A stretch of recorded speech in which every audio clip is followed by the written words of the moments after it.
We just keep rolling at SoccerX Connected 100 and our Digital Transformation Day. Next up, a panel brought to you by the Liquidity team.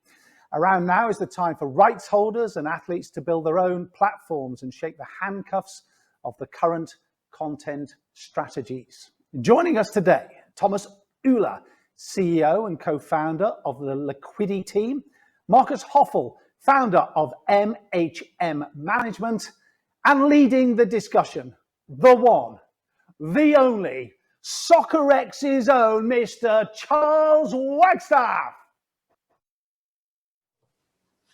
Fantastic. Well, thank you very much, Robin. As if by movie magic, I am in your seat as soon as you finish talking, which is fantastic. And while I don't have a voice like Rob or the amount of experience, I have managed to watch him bi-weekly for the last 3 months. So I've hoped I've picked up a few things.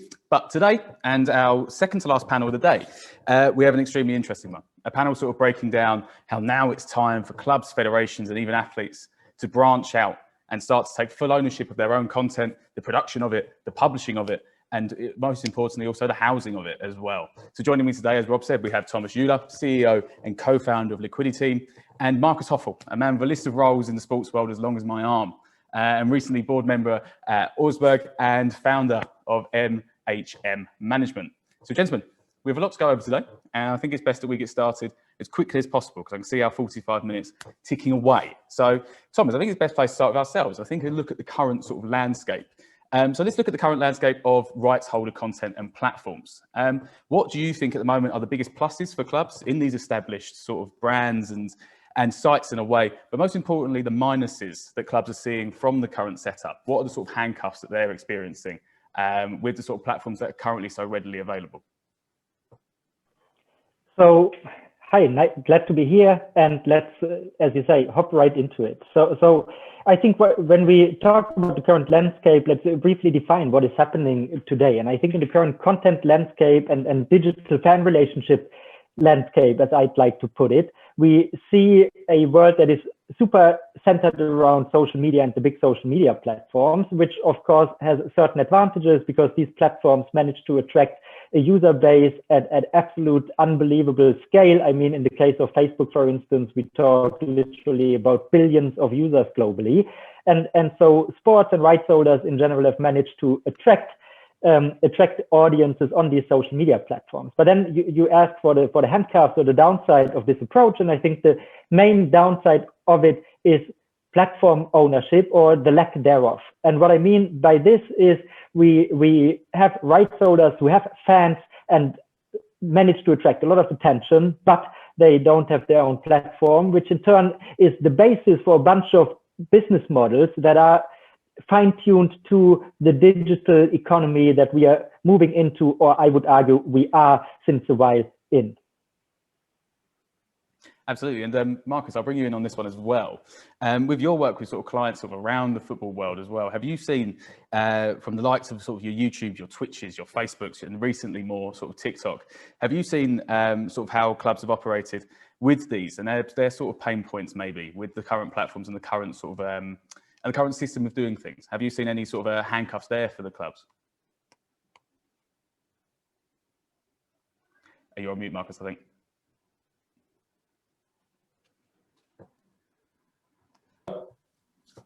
There we go. We've got you back now, I think. Yeah, I think now it works. So first of all, hello.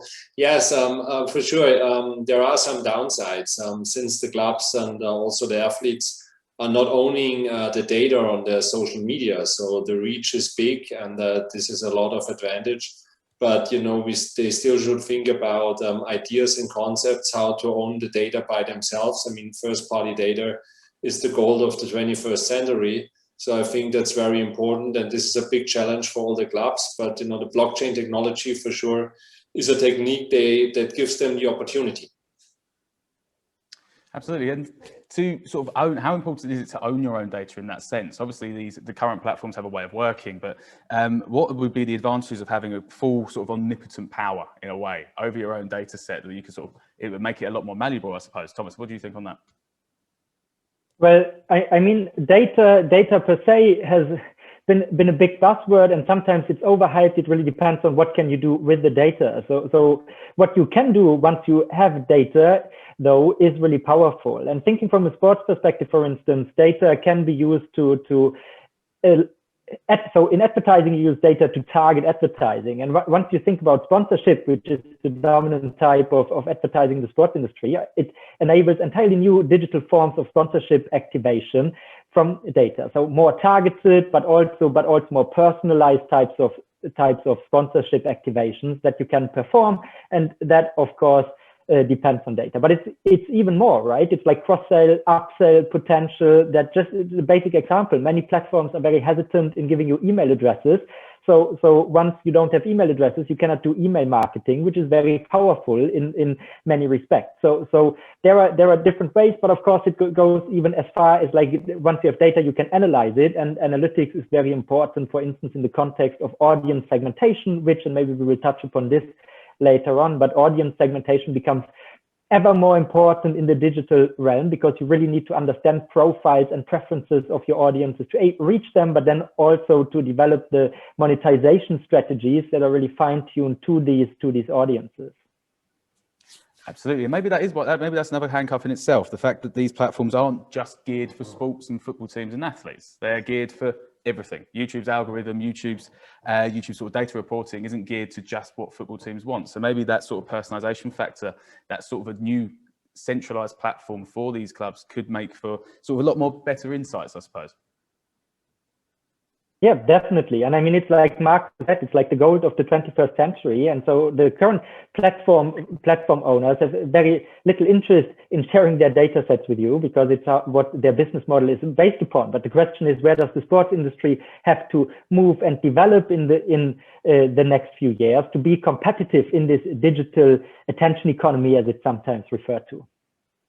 Absolutely. And that attention economy is a word, the sort of phrase that keeps coming up more and more recently. I think it's always been there, but to have like a coined phrase. So I think for maybe those that maybe don't know, let's sort of break down that attention economy, Thomas, and say, so now there's that sort of fight for people's eyes has never been greater. When we're talking about all these platforms where clubs are now on Twitch, YouTube, Facebook, TikTok in particular, with all different sorts of content, trying to build a new platform in that attention economy must be very difficult. So what would you say to sort of clubs and federations and athletes looking to go into that realm?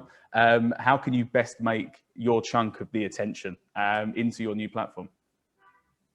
I mean, here I'm of course, so let's go through it one by one. Is it difficult to build your own platform? If you have to start from scratch, it's definitely difficult, but I think the big advantage that the sports industry and entities in the sports industry have specifically is they don't start from scratch, because they already have the interest and the audience. It's just not on their own platform. And then, of course, I'm a bit partial here, because we at Liquidity Team built LT-Fan platform, which is essentially a toolkit or a builder to allow you to build your own fan platform, as we call it, which is, let's call it a social platform for your fans, where you can publish, but your fans can also interact with you in many different ways. And that is a toolkit that we specifically designed with a keen eye on the sports market. And we try to take all the technology pain away from you, that you as a rights holder can really focus on what your core competency is, and that is creating content and entertaining your audience, understanding your fan base, and engaging them in these new ways that I would argue the Gen Z and the digital native audiences, they will always connect with sports per se and the storylines in sports, the narrative of sports, but you need to present them in a different way. And that is what the social media platforms are very good at, because they brought interactivity and this social element to communication. But again, with all the limitations that I explained in the first part. But now, as based on technology like the one that we are building, it becomes increasingly easy to build your own platform, and it just becomes about the decision to say, I want to do it, and I realize that there is an inherent business value in it. And then to link back to the first part about the attention economy. So the attention economy you described it perfectly, right? There are all these platforms, there are all these entertainment options, and it's now all in one screen, right? So the internet and your screen gives you access to everything from video games, Netflix, to your favorite sports events. And how can you reach your audience, but then what business model works best for you to monetize this attention. And I think the one size fits all approach that has worked super well in like the mass media age, that is coming definitely to an end because it fragments more and more the attention landscape, as I like to call it. Markus, maybe, now you blink, but I thought maybe you wanted to say something. No, Thomas, I'm fully agreeing. And what you said, that the clubs are not starting from scratch, that's totally true. I mean, they also have their members where they own all the data. So when you take Bayern Munich, for example, they have like 300,000 members. So that's a big audience to start. And now it's just, you know, how to increase this group and, you know, get more and more people from your social media channels over to your own platform to really interact deeper with them. And I think the new technique gives a lot of chances for that. Yeah, fantastic and well explained as well. So this is a sort of a new world for a lot of people. I know that the words sort of tokenization and NFTs was not in my vocabulary 6 months ago. And I think here at Soccerex, we've all had to become very well versed. And I think I'm almost semi-fluent. And that's what we wanted to speak about today as well. Today, we wanted to discuss sort of having your own membership and tokenized platform. So Thomas, I know obviously it's getting close, but it's not quite a universal language, this idea of having a tokenized sort of a tokenized platform, like I said. So break down for the people at home what a tokenized platform can bring to an organization, say even outside of football, in terms of sort of engagement and strategy, and how it differs from sort of say borrowing a Twitch, for example, or borrowing a YouTube. How tokenized is it, and what can we do with it? Yeah, I mean, let's untangle. There are two aspects: the tokenization and the borrowing angle. But let's start with the tokenization. So, of course, in the like Q1 of this year, NFTs have been all the hype in the sports industry, and that is just one type of token. So NFT, I guess, has become majorly known in the context of digital collectibles that NBA Top Shot and Sorare and many other companies build concepts for. So that is one type of token, but of course there are many more. The next, I guess most people here in the audience know Bitcoin, which is a cryptocurrency, but so to really easily explain what the innovation in blockchain technology and tokens is for the first time, you have digital objects that cannot be copied, but only transferred, right? So you had your music files, for instance. I could send it to you, but I still had it at the same time because it was just copied. And tokens, in essence, are these objects that I can send to you, but then I no longer have it, which is great for money, which is great for digital collectibles, but also for other cases. And another type of token that is becoming increasingly popular right now is called a social token. And that is what I would classify what we on LT-Fan platform do as well, which is essentially a way to measure reputation and the relationship that you have with your fans, or that an entity has with its fans, and quantify it. And so that is a really great tool because you can build gamified experiences. Like when you jump on our platform, one way to see it in action is, for instance, the new BVB International Fans app. It's called BVB Fans Int on the app stores. You can look at it. They are built on LT-Fan platform. And when you jump on there are different events like opening the app or interacting with the app in different ways that you get awarded free tokens. So Borussia Dortmund, for instance, has a model that is totally built for sponsorship use cases, but there are also direct to consumer plays, like selling these tokens to your audience in a subscription or in packages. So and what you can do now is you can give exclusive access to the fans who have tokens, for instance, to content or for different interactive modules on the platform. And that is something where many companies in general are playing around with concepts like this. But I think what we really did by focusing on sports is fine-tuning the user experience for sports fans in that regard. So I guess what you would see in the tokenization and blockchain space in sports is more and more use cases that become more and more optimized for users out there, because we are really just at the beginning. And I believe the approach that we are taking is quite differentiated in that we give you, and now comes the second part of your question, the borrowing a platform. So we don't build a B2C product that you as a right holder jump on to promote your brand on yet another platform, but we give you the toolkit to build your own platform. So this can be likened, if you know, for instance, in e-commerce, there is something like Shopify where you can set up your own shop and they give you a lot of digital infrastructure and tools. Or if you know websites, you might have heard about Squarespace, where you can build your website. And we try to build essentially, I sometimes call it the Shopify of fan engagement. And tokens are just a way to power digital business models. So it's not the front and center, because sports fans, most sports fans at least, don't really care about tokens and blockchain technology, but they care about the relationship with their club or their favorite athlete. And this can be taken into new interesting user experiences that are quite engaging, and that is what we do. But there are, of course, different approaches in the market as well. Absolutely. I think, and Thomas, I know you, Marcus, sorry, I know you've worked extensively with sort of clients of yours and sort of in the industry as well around this. What would you say to those, because this is such a new thing in a lot of ways, especially when we're speaking in the football industry, which in my opinion has been notoriously slow to change, especially when things don't result on-pitch product as well. So what would you say to those maybe a little bit more wary about this topic and about things like this? I think we've seen in recent months the financial speculation, everyone's so hot on that idea now. So what would you say to those who maybe are a little bit more wary on stuff like this?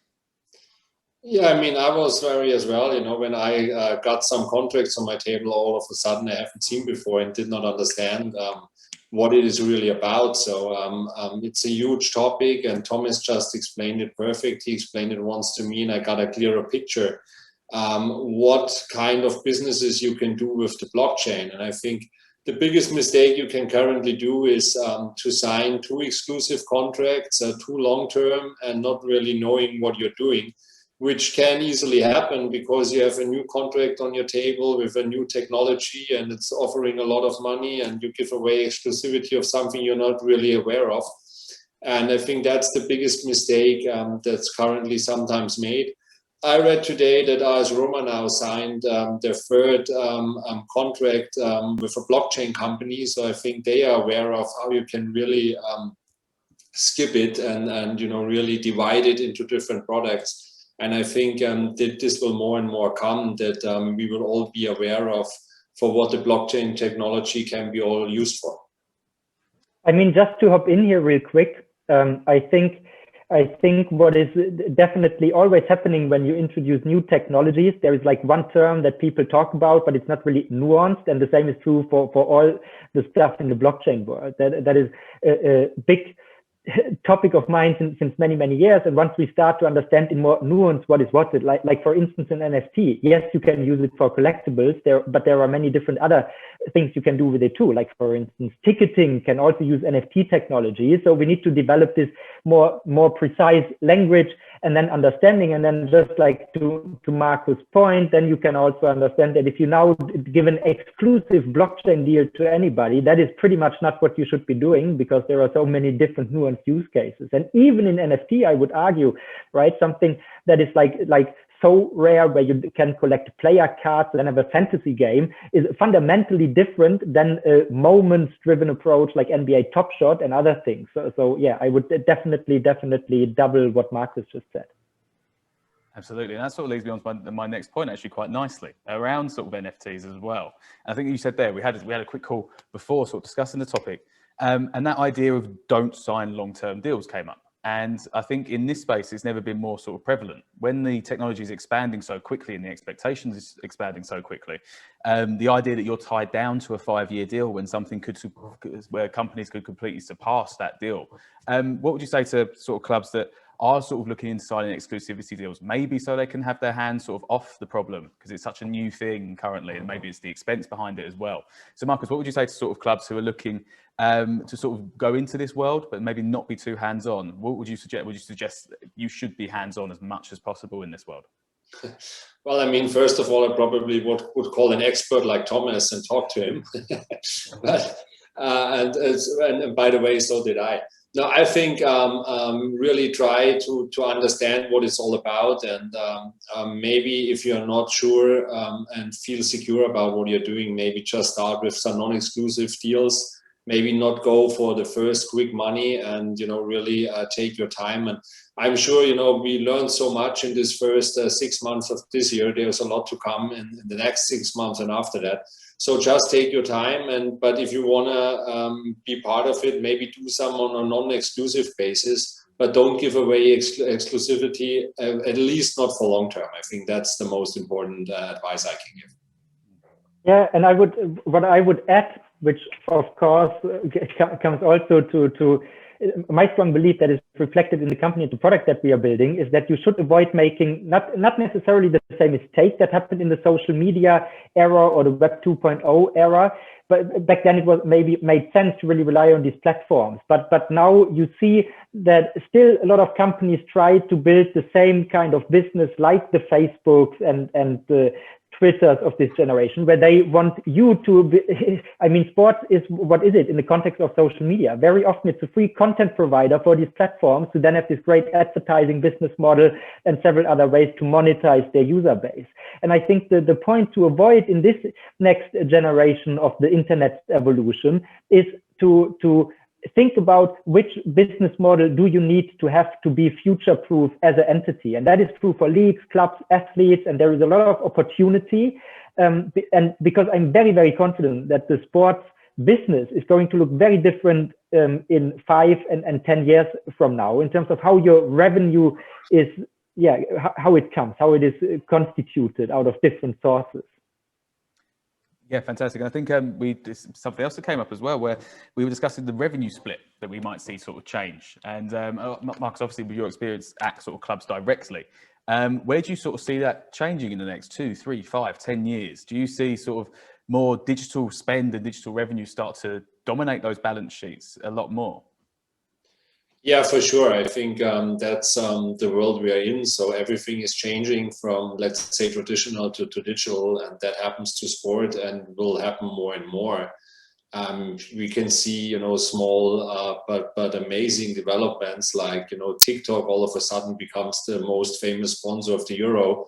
The first time when they sponsored the event, by the way, and my kids are 15 and 17, and they raised up in a football family. And the last couple of years, they were never interested in football anymore. They were interested in NBA and UFC, and well, actually the sports that were big on TikTok. And all of a sudden, after the Euro, they are football fans again. So I think that's great, but it also shows that this is the approach to Generation Z. The only approach is digital, and that will not become less, that will become bigger and bigger. And for sure, we will find that more and more in the balance sheet, and that will have a huge impact on the business models, as it already has, but I think it's growing.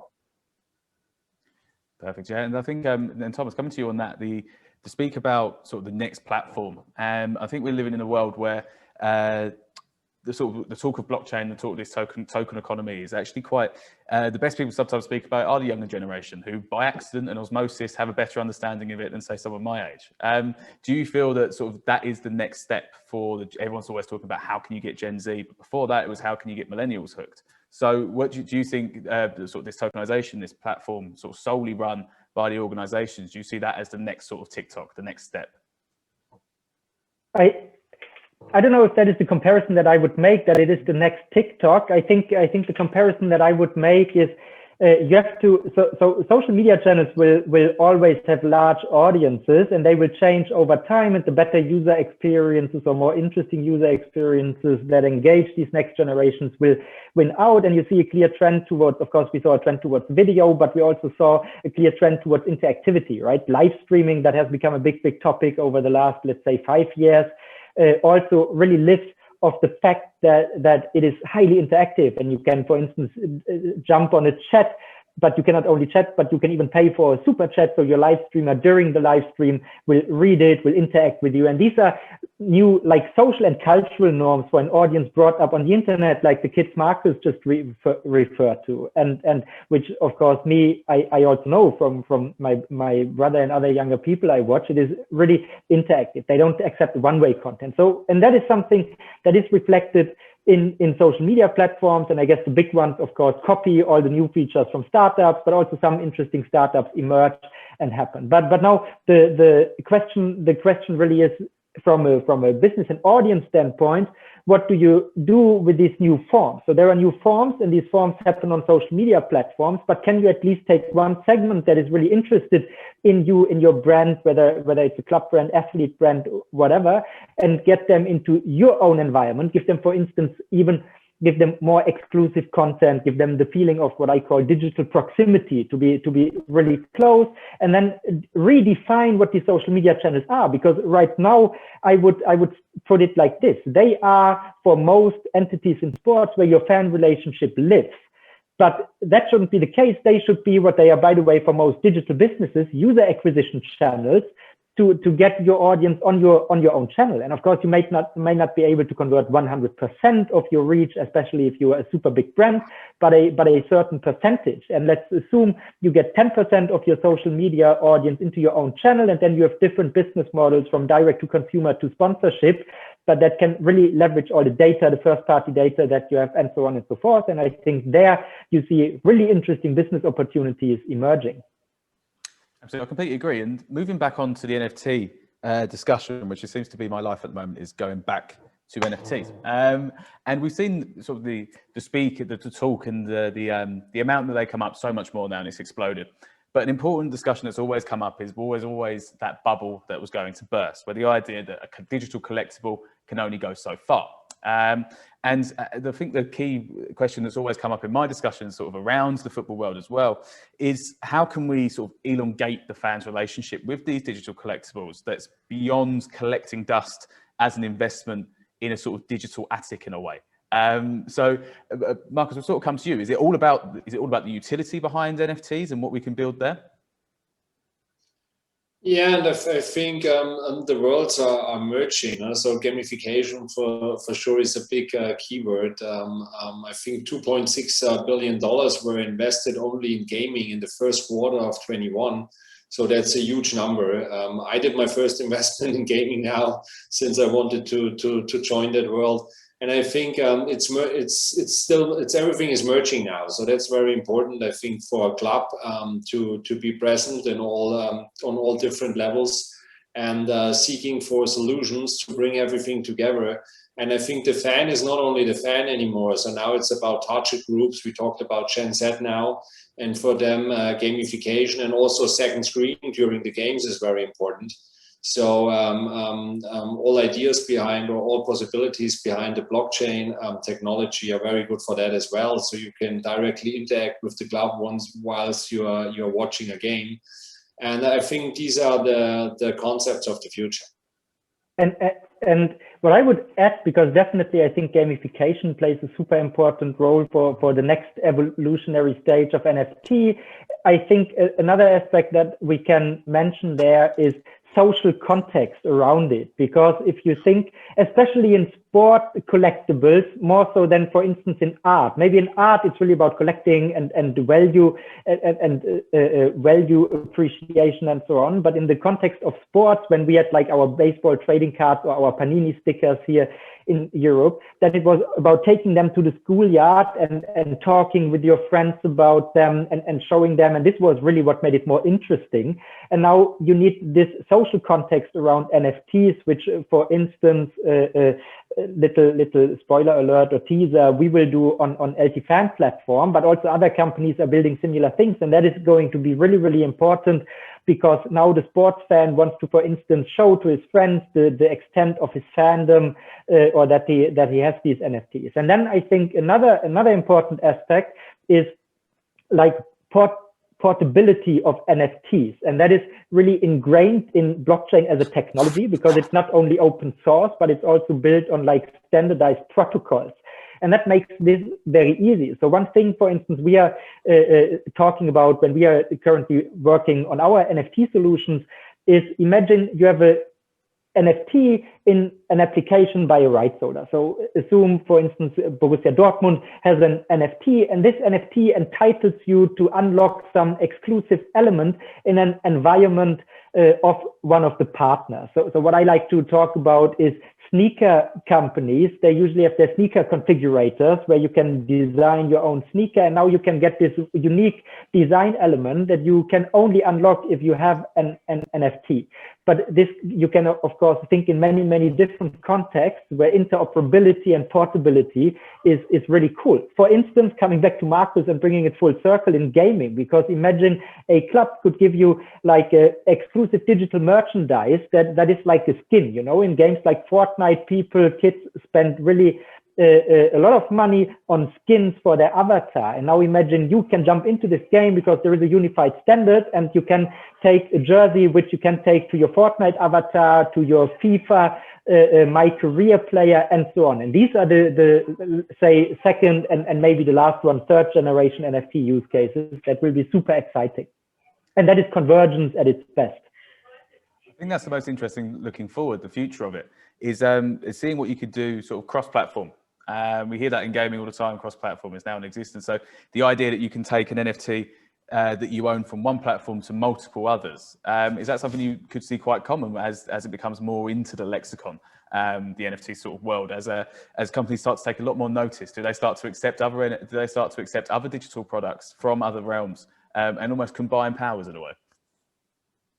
Yeah, definitely. I mean, that is what the technology is built for. It's not built for having another app with so if the idea would be, I can have a JPEG image file in my user account, then you don't really need blockchain. Blockchain is really about creating these transferable, uncopyable objects that you can really own. Ownership wasn't brought up before, but that is also another property of them. You can own them. And that also should mean you can port them in different environments. And I would be extremely confident that we see more of this in really established digital environments as well, like the big gaming environments, for instance. Absolutely. And I think the key point as well is what I've seen is we've seen so many types of NFTs come out, from sort of NBA Top Shots sort of highlight packages to say Real Fever's fantasy game that was that sort of in the same sort of ilk. It was announced with Bruno Fernandes this week, and how they're sort of typing into archive content and really like repurposing it in a new way. So then even to sort of athletes themselves bringing out their own ones. We saw Tom Brady and Rob Gronkowski of the formerly of the New England Patriots sort of bring out their own ones, sort of unlicensed without the NFL logos and things like that. So I was keen to sort of get your opinion, Marcus, on where you see the best sort of route for NFTs now, or maybe is it completely open? What sort of product would you suggest? Or it's such an open book, isn't it, I suppose? Yeah, just you mentioned just Rob Gronkowski. I think that's a pretty good example. I mean, I think he raised like $1.4 million or so with his four NFTs with the Super Bowl items. So I think, I mean, that's really an interesting story. You just mentioned also the NFL and the licensing problems behind it. But I think that's a good start for athletes to think about their own blockchain platform. I know some players are thinking about that. It also gives them the perfect, they have millions of followers, some of them. And this also gives them the direct connection to their fans. And I think there are a lot of opportunities also for exchanging products, for launching exclusive products. So I think also for athletes, this is the future. So for sure, your fan base have to be big enough. So I don't have a figure in mind for them at what point this starts. But I think the big football players, they all can think about that, and we will see that more and more coming. I'm not sure about some other ideas we saw. One of the Brooklyn Nets players, he gave out an NFT about his contract and to get some money up front. And I don't know if that is really the future. But we already saw some crazy ideas, and there will a lot more coming up in the pretty soon future. Absolutely. I think that was Spencer Dinwiddie, I think, from the Brooklyn Nets, who tried to... Yeah, right. Yeah, he did a couple of bits. I think we're seeing that more and more, though, as well, with sort of players taking percentages of their contracts into cryptocurrency instead. It's a huge gap. We were speaking about today in the office, actually. My main director is just around the corner here. It's sort of isn't as much as a believer as some, I'd say. Let's put it that way. And yeah, Thomas, for you, I think, what would you say is the sort of best mode in a way? Is it through these digital collectibles? I had a lot of chats with someone at the United States Football Federation, for example, who's looking at NFTs in quite a traditional esports sense, where he's giving them out sort of as a prize with a ticket. in a way, rather than say the way that we described it together was how when you go to an NBA game, for example, you arrive with the first 10,000 people, you get a free bobblehead. Maybe that's a completely different sort of route in where it's not, it's tied into the physical world as well as the digital world. So yeah, what's your sort of opinion on where you sort of take things?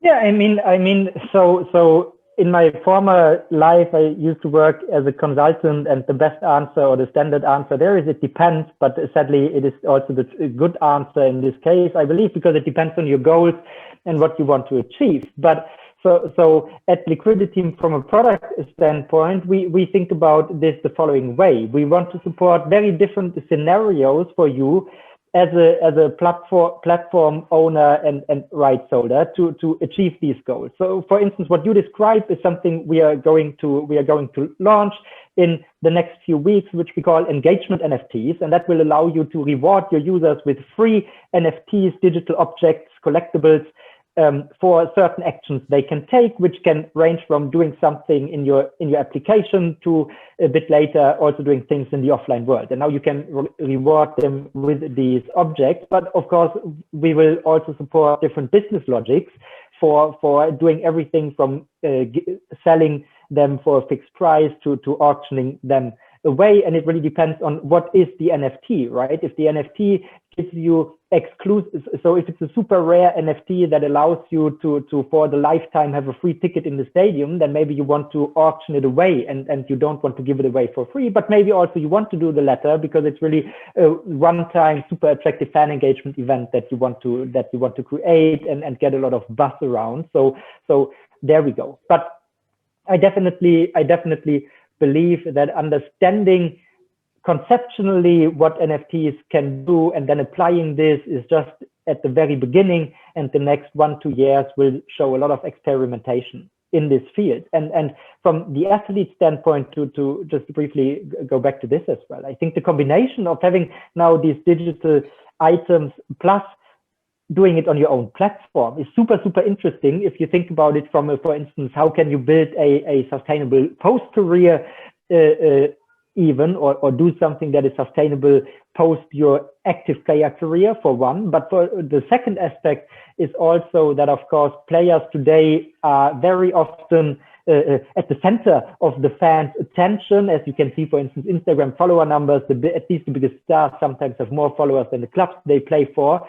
And if you think about it from the platform ownership angle, it opens up a whole new world of what you can do with this fandom, including you have seen a lot of developments around startups and players becoming either investors or even founding these direct-to-consumer startups. And there is a lot of potential that you can create once you think about this in a bit more strategic sense.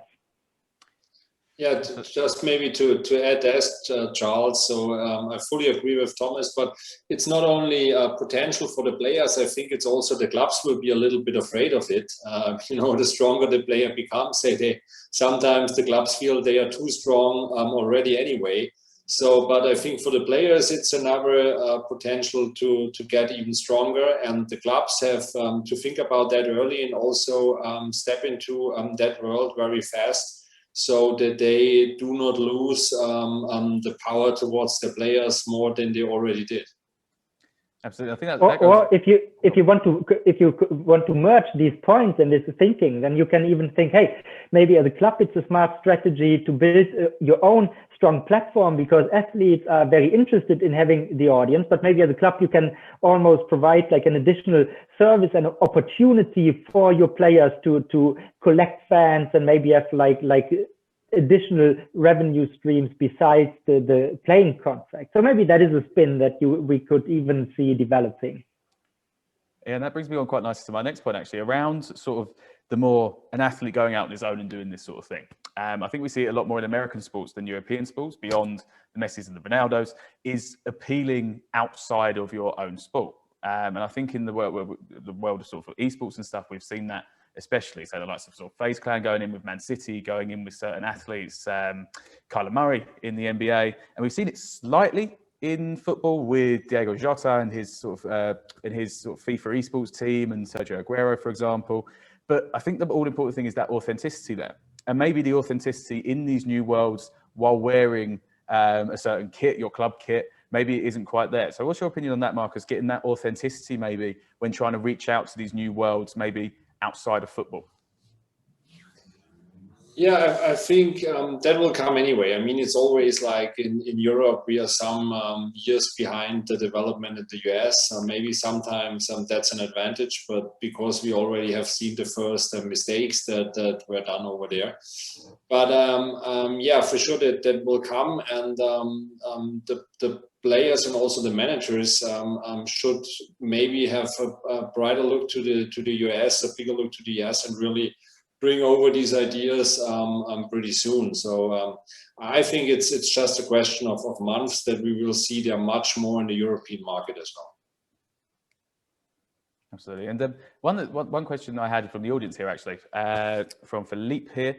He speaks about how it used to be the case that the most engaged fans were the ones always in stadium. And I think now that we've seen that there's a change there. I know me and Thomas, we had a discussion many months ago about how we're Twitter NBA fans because we're never up to watch them, to watch the game. So a question on the marketing split there, where how do you go from not alienating those not in the know around this blockchain sort of space, but also those who are a bit more savvy as well? How would you sort of go around working between those two from a marketing perspective and not alienating either side? Well, I mean, the first thing I guess is really focus on user experience. When, for instance, we built our product, it was super important to us that we build something that is not approachable to people who are into blockchain and blockchain fans, but something that works for sports fans, right? Who of course, digital affluent sports fans who have smartphones and use apps, but that was super important for us. And I think that is what I would give as a general advice as well. Do build something that caters to your broader fan base. And then when it comes to alienating, I mean, some people, whenever you introduce something new, you will always alienate some people because people are resistant to change. But I think it's about good intentions and good communication. So I think there is no one size fits all answer to whatever people will do. But if you do something that is in general good for your fan base, gives them exciting new options, then I guess it will work. And that would be my generalized answer.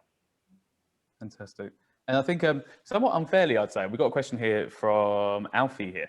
And he's speaking about how the combination of cryptocurrency in this world is maybe unfairly linked in a way, I believe. And he says here, how do you think fluctuations in cryptocurrencies, Bitcoin in particular, will potentially influence the uptake of NFTs? And is there something which should concern users in the long term? For either of you, if you fancy it. I mean, to me, it's not. So if you want to create NFTs that you can only acquire in Bitcoin, then of course that is an issue. Usually there are different workarounds, and usually for most, especially the sports-focused platforms, you can acquire them. You can acquire them also using fiat currency more or less. So the price volatility of crypto should not impact the space too much, I believe, because especially so if you want to build something successful, you cannot tie yourself too close to whatever cryptocurrency, even if it's the biggest in the world, because it's still something that has a relatively small user base. And if you want to do something that is approachable to all your fans, then you need to find workarounds for this and just accept the good old fiat currency, I guess. But of course, in some scenarios, it might be an issue, and then yeah, the volatility also reflects on NFT prices. Absolutely, that's fascinating. And there's another question here as well, actually, from Jorge. He's talking about his core fan base in NFTs. We've kind of already answered this question, actually, and how his core fan base is a bit out of sorts for them to be looking into this world and their wants and needs. So he wants to know how you would appeal particularly to a traditional fan base. What sort of initiatives you'd use to get them involved more? Without blinding them with science in a way, which I think we've a lot of people have experienced in this world. I don't know, Marcus, if you've got any thoughts on that. Well, I'm not sure if we still have the typical fan base. I think we have fans. We always had fans. We always called them typical fan base. But I think now it's maybe a little bit more fragmented. There are different target groups. So there is like what we call the casual fan, who is connected to the club, who likes the club, who sometimes goes to the stadium. But then there is also the engaged fan, so the one who wants to interact with the club, who wants to stay close, who wants to have maybe moments that money can buy. And for these kind of fans, and they are all together, they are traditional fans, right? For these kind of fans, the blockchain technology is actually ideal. So I think the definition of target groups, the definition of fans needs to be, let's say, we should think about it again, what is the best way to structure it. Absolutely, and we've just been flash red by the studio. So we've got about 30 seconds left each. Sort of closing thoughts, really. Looking into this platform idea, I think the whole idea around this topic is to discuss what is next and what's the next step and how clubs can sort of branch out and do their own thing. So, Thomas, we'll come to you for sort of your closing statement. What do you think the sort of next step is? And what do clubs need to do to make that step a reality and make the most of a new platform? Don't be completely dependent on all these digital platform providers. Build your own digital platform and use it to establish future-proof business models. That's it. Markus. Well, fully agree with what Thomas just said. I think the club should start with sitting down and really getting explained what can be done with this technology to really understand in how many different areas you can use it. Fantastic, and almost spot on time. So I suggest anyone watching, if you've got questions, you don't understand this world yet, contact Thomas, contact Markus, get them involved and see what you can create. So thank you so much, gentlemen. It's been an absolute pleasure. And thank you very much. We'll throw back to the studio now. Thanks, John.